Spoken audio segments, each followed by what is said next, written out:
I ain't never made a call to Diddy. I got Diddy's number, just hit him up. Yo, Diddy, what up? Never happened. He told me to take me shop. I looked at him like, what you just said? Woo. This is a tight one. And the winner is Eminem, the Eminem Show. Wait, he didn't just spell the word rapper and leave out a P, did he? Yep. That's why I don't be going to them puffy parties. They can hug you from the front and the back at the same time. Fuck you talking about? Look, if you into that, I'm fine with it. To each his own. I'm just saying this ain't my down the party. I like it. It's uncomfortable. I think I belong in the girls' bathroom. Like that is good. The reason why their groups are so close is because all of them have a certain type of STD. I think they all got the alphabet. Now, bear with me, guys, because I'm not even trying to cap. I looked at it like this. You know they're not using condoms, right? So if you're in a party not using condoms, it ain't like you can catch something twice, right? You know, so if you already got something, ain't like you can catch it again. So I believe, one of my theories is that these people at these Diddy parties were so close because they all had STD. I also didn't participate. I also didn't go to those parties. Yeah. So a lot of the celebrity culture that you don't hear saying anything is because they participated. Was there a reason you never went to those parties back in the day? Obviously, I know what was going on there, but is there a reason you never did? I'm just not with all that for people. All of the stuff that he's doing, I'm not into that type of stuff. I'm just a little more, maybe you could say basic or normal. For years, hip-hop has been driven by bold personalities, heated rivalries, and hidden stories that eventually come to light. And one of the most persistent feuds has been between 50 Cent and Diddy. What started as quiet competition between two major New York figures gradually turned into nearly 2 decades of visible tension, with 50 Cent frequently calling out Diddy whenever he could.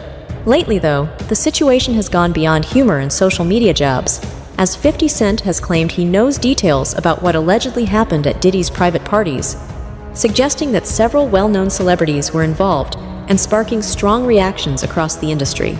The origins of this conflict go back to the early 2000s, when 50 Cent was recovering after being shot 9 times and had been dropped by his label, forcing him to rely on ghostwriting for income.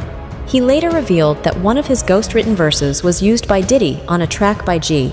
Depp called Let's Get It, and although they didn't directly collaborate, this connection brought them into the same space, quietly building a strained dynamic that would later unfold publicly.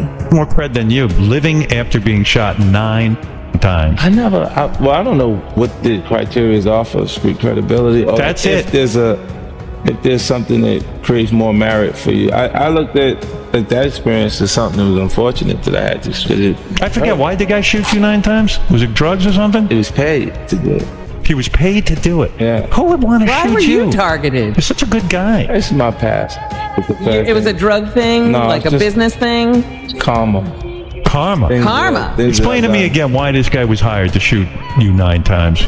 Well, he was paid because someone, felt like that I would potentially do something to them if they kept going in the direction that they were going. Man, you are tough. What are you talking about? The fact that somebody put out a hit on him because he was going to f somebody up? What kind of shit is that? That's crazy. But what is this all over? I don't know. It's difficult to explain, because you're not actually in the environment or involved in Just explain You can explain it to me. Explain it. We'll see if we can follow it. Nah, man, it's just, What happened? What had you... It's so tough. You were pissed off at someone and you were going after them. What were you pissed off about? Nah, we was just having differences. Oh, like over what? A woman? Nah, no just way. going back and forth. Like, a guy got robbed in the actual neighborhood. And he accused you of robbing. Nah, he just seen me communicating with someone who actually robbed him. And he misinterpreted the conversation because he seen me laughing and us talking, but he didn't know I grew up with the guy. You're talking to a guy who you don't even know up this other guy. Yeah. And now all of a sudden they think you're in cahoots with this guy.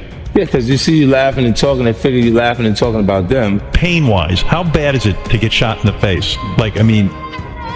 Probably, I don't know how to describe that outside of... Is it a 10 on the pain scale? It's not really because it's not as painful as having to visit the dentist repeatedly for root canal. Really? Do you think you're dead at that point when you take 9 bullets? Do you go, oh, this is it, I'm checking out? Well, you know, it's a life-threatening situation. It's just not. I've seen people go into the hospital under circumstances that were way less intense and not come out. Yeah, it's a miracle you live. Did you think you were like Jesus had like saved you or something? Like, did you have a Where religious? were all these bullets? Yeah, you have those moments where you get a little closer connection to your higher power because you kind of don't have an answer. But where to were all why. these bullets? Because if you're shot 9 times and you live, it probably didn't hit anything important. Meanwhile, how lame is this guy who shot you? Everything's important, Robin. Everything's important. But 50, how lame is this Put guy? you in one of your unimportant areas, Robin. Yeah, right. What's an unimportant area? You're right. What the? Oh yeah, he shot you in unimportant areas. Do you, Talking medically. but it's amazing your face isn't scarred from getting shot in the face, I right? got the little dimple. Oh, is that what it's from? By 2002, 50 Cent was quickly establishing himself as one of hip-hop's most fearless and outspoken voices, taking aim at anyone in his way. And Diddy became one of his main targets, though it clearly went deeper than basic rivalry, with a noticeable sense of distrust behind his words. Rather than holding back, 50 leaned into the tension, using Instagram, interviews, and his own TV platforms to openly mock Diddy, sometimes in a joking way, but often with more serious undertones, as he questioned Diddy's actions, criticized his public image, and repeatedly highlighted what he saw as inconsistencies between the persona Diddy presented and the person he believed he truly was. It comes back, and it's like all of Puff's problems are coming from the ministers touching little boys. What you mean? The laws are the way they are because Because of the priests. the priests touching little boys. Oh, why are we looking at me, bro? I just go to church. I just go to church, right? I have nothing to do with this. I have an alibi. That's why the laws allow you to go that far back. Turn away from you right now. I'm just a Catholic kid. Why? You've been dead on No. What's the body of Christ taste like? That's sacrilegious. You can't do that. He's like, yo, drink my blood. Yo, So it is crazy when after 20 years they come out. That is foul. But with Puffy, you were the only one saying anything for decades. yeah, because we had our own little thing. But you were the only. Everybody your else thing? is scared. Huh? But everybody else is scared. So you think maybe this is a similar thing where everybody else is scared? I don't know what it is. I'm just I asking. think that they're scared. But if they're scared, then that's You've why been I'm saying so. insinuating Jay-Z a little bit. Yeah. Like, you've been saying people gonna come for him a little bit. No, I been kinda- thought he would do funny, funky stuff like the Super Bowl. Like it was not okay for me to be at the Super Bowl. Oh, he tried to cut that. Yeah, he didn't want me to. Well, they worked to make like there was an issue with me in the NFL that doesn't exist. So he did the corporate way of Yes. trying to keep you down. Oh, it's Doing not it. me. It's not. It's not. And then when M says he's not gonna do it if I'm not there, then Let's go. Yeah. That's what I'm What's talking your about. and Jay's issue? it's just competitive stuff. It's really just This is what I'm saying. When it gets past actual art, like actual music, and you trying to block something that's in business, then it feels weird. It feels like we should be having beef. Oh, Okay. So I can that's the see behind the scenes thing that we don't see. It's Yeah. one thing when there's like people talking about each other in music, Yeah. but there's behind the scenes business deals that a guy is getting involved with on the side, and it's not like you're gonna go public and be like, they tried to stop my vitamin water. This deal, and you go. He said that to you, like. Wow. Like they'll speak to your temperament. Like say, you know, if 50 is a little crazy, he'll say anything. You see what saying anything did to Kanye. So they're trying. He's basically trying to scare people out of the deal, don't you? Interesting. He later revealed plans for a full documentary series focused entirely on Diddy and the increasing number of accusations linked to him, making it clear this wasn't just another social media move, but a deliberate project intended to shed light on the hidden side of one of the industry's most powerful figures. By May, 50 Cent had already sold the rights to Netflix, ensuring the story would be seen by a massive global audience. Thank you. Now let's get to a few of this morning's other big headlines. Starting with a bombshell announcement amid the mounting lawsuits against Sean Diddy Combs, Houston rapper 50 Cent announced yesterday that he's the executive producer of a docu-series about the assault and allegations against Combs. The series will also discuss trafficking and racketeering charges Combs is facing. The series is expected to make a premiere on Netflix, but a date has not yet been set. So you have something huge coming up, which is a documentary about P. Diddy, Puff Daddy, P. Diddy. Yeah. Did he do it, right? Yeah. I know you've been heavy on social media talking about it. He did it. And I'm the only one who's been vocal about this long before it actually. Oh, you've been saying this for a long time now. And then no one was, they're just, why is he saying this? And now it's coming out like crazy. But I also didn't participate. I also didn't go to those parties. Yeah. So a lot of the celebrity culture that you don't hear saying anything is because they participated. Was there a reason you never went to those parties back in the day? Obviously, I know what's going on there, but is there a reason you never did? I'm just not with all that all of the stuff that he's doing. I'm not into that type of stuff. I'm just a little more, maybe you could say basic or normal.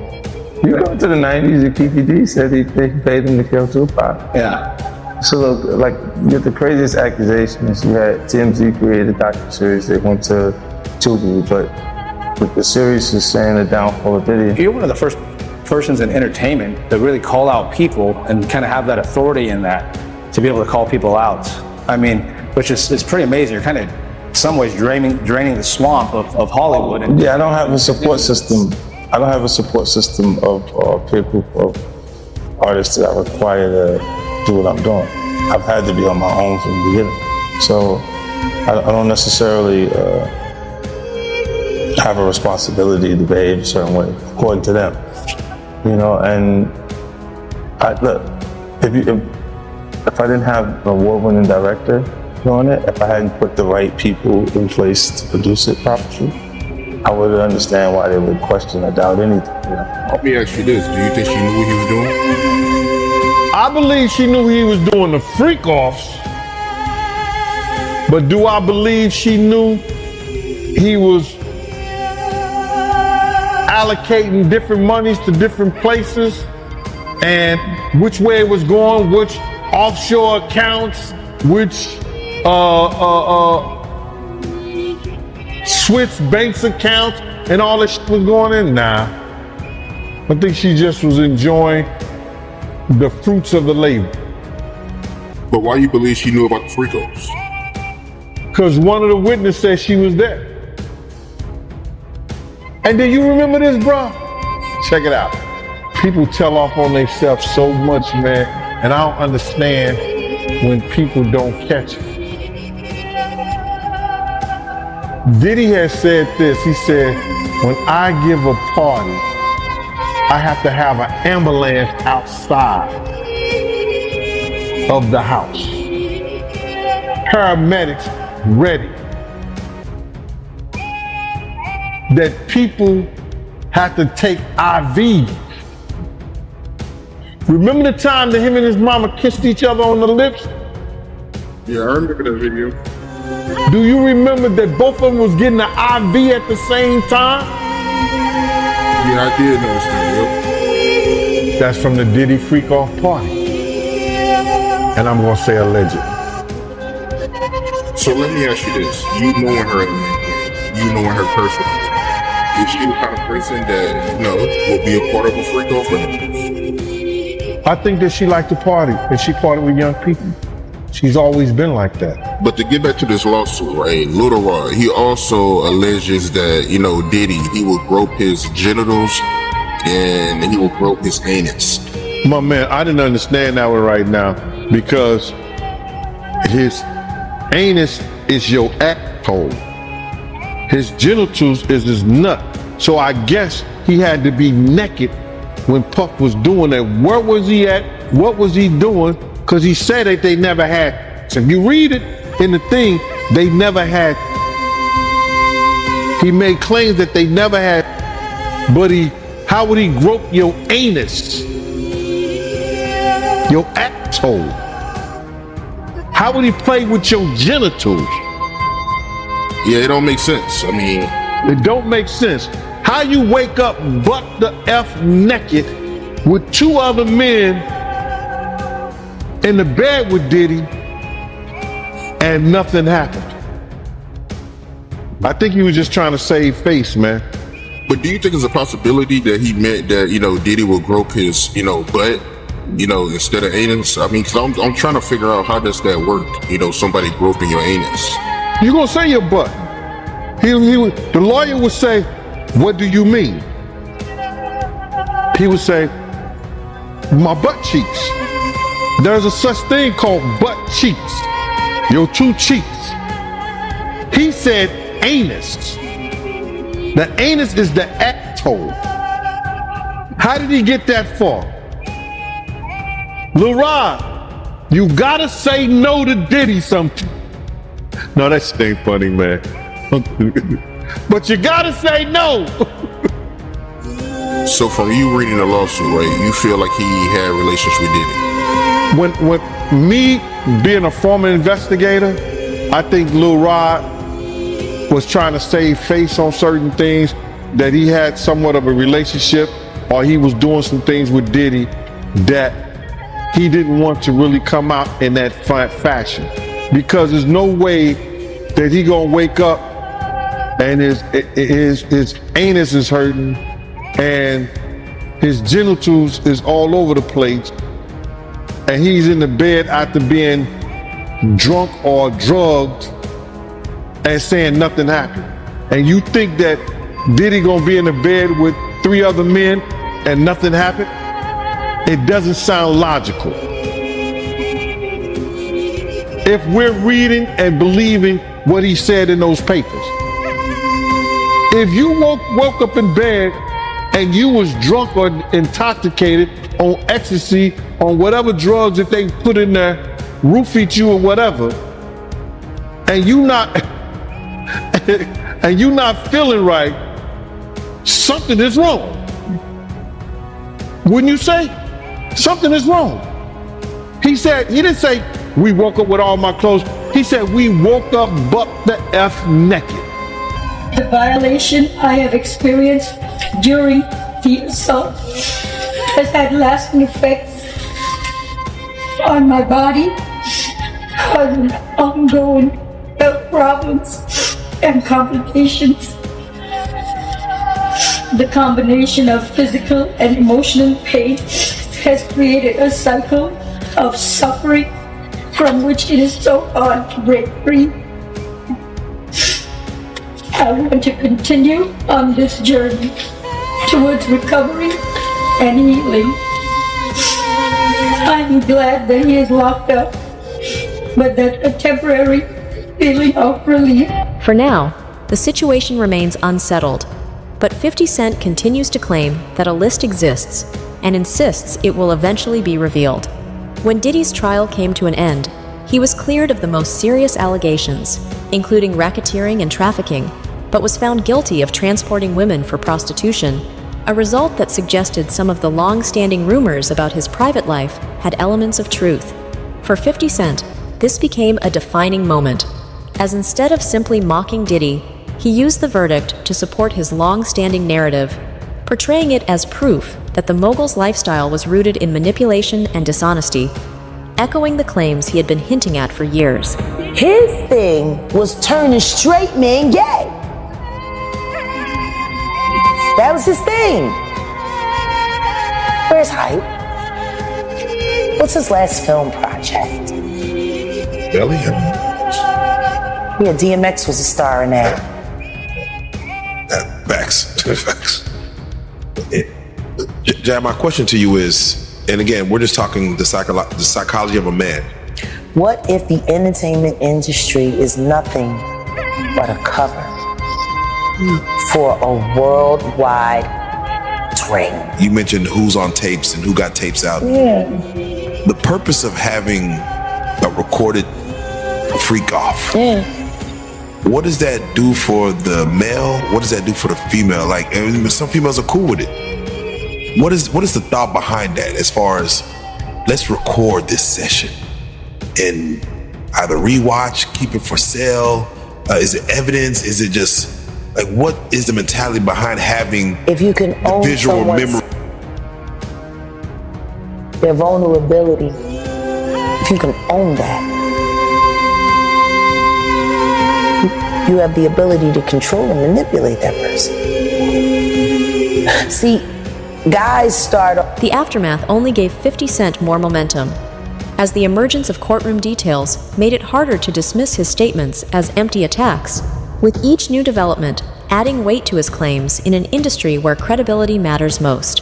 His approach has never been random trolling, but a calculated strategy, linking Diddy's trial to his Netflix documentary to keep the narrative alive beyond the headlines, while consistently using Instagram and public commentary to keep attention locked in and hinting at a list of celebrities to maintain suspense among fans and insiders.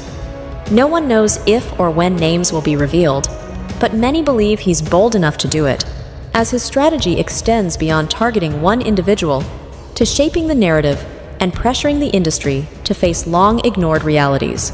The public remains deeply engaged, reacting to every post and subtle hint he drops, with many convinced he knows more than he reveals. While within the industry, silence dominates, as few are willing to risk backlash or potential exposure tied to those alleged private events. That silence only amplifies his claims, raising questions about why more voices haven't stepped forward. Though for many, staying quiet is the safest path given Diddy's influence, connections, and loyal circle. Unlike most, however, 50 Cent operates from a position of independence, having built success beyond music across film, television, business ventures, and real estate, giving him the freedom to speak without relying on industry approval and allowing him to remain one of the loudest voices in the conversation. Up by saying, "Oh, you, man, I don't want to watch porn. I just want to watch us." See, that's the line. That's the line. Would you rather me be watching us than watching a bunch of other? See, the finesse, that fluff. Do you really want me watching anybody else but you? I could look at you all day. Vanity. See, make her feel special. Make her feel like she's the only, the object. Meanwhile, this is sitting here thinking, so her daddy works at Sony and I need such and such as contract ended.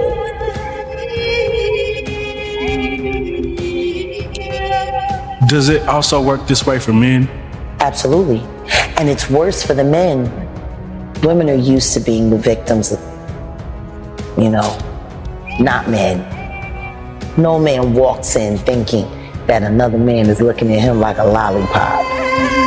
Not a straight man. You are only hip to the that you hip to. You know what I mean?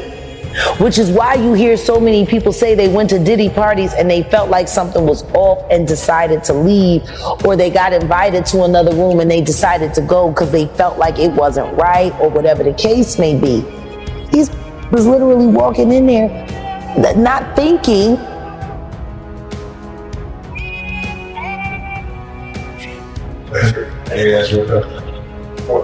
Seriously, but the thing is, they were still willing to take the chance to go because everybody's been hearing these whispers. This situation has moved beyond simple revenge or entertainment, as 50 Cent now frames it as a matter of accountability, making it clear that he wants Diddy to face real consequences and showing determination to use every platform available to push that narrative, including social media, documentary projects, and possibly revealing the identities of those he claims were involved along the way. I didn't do nothing Puffy did.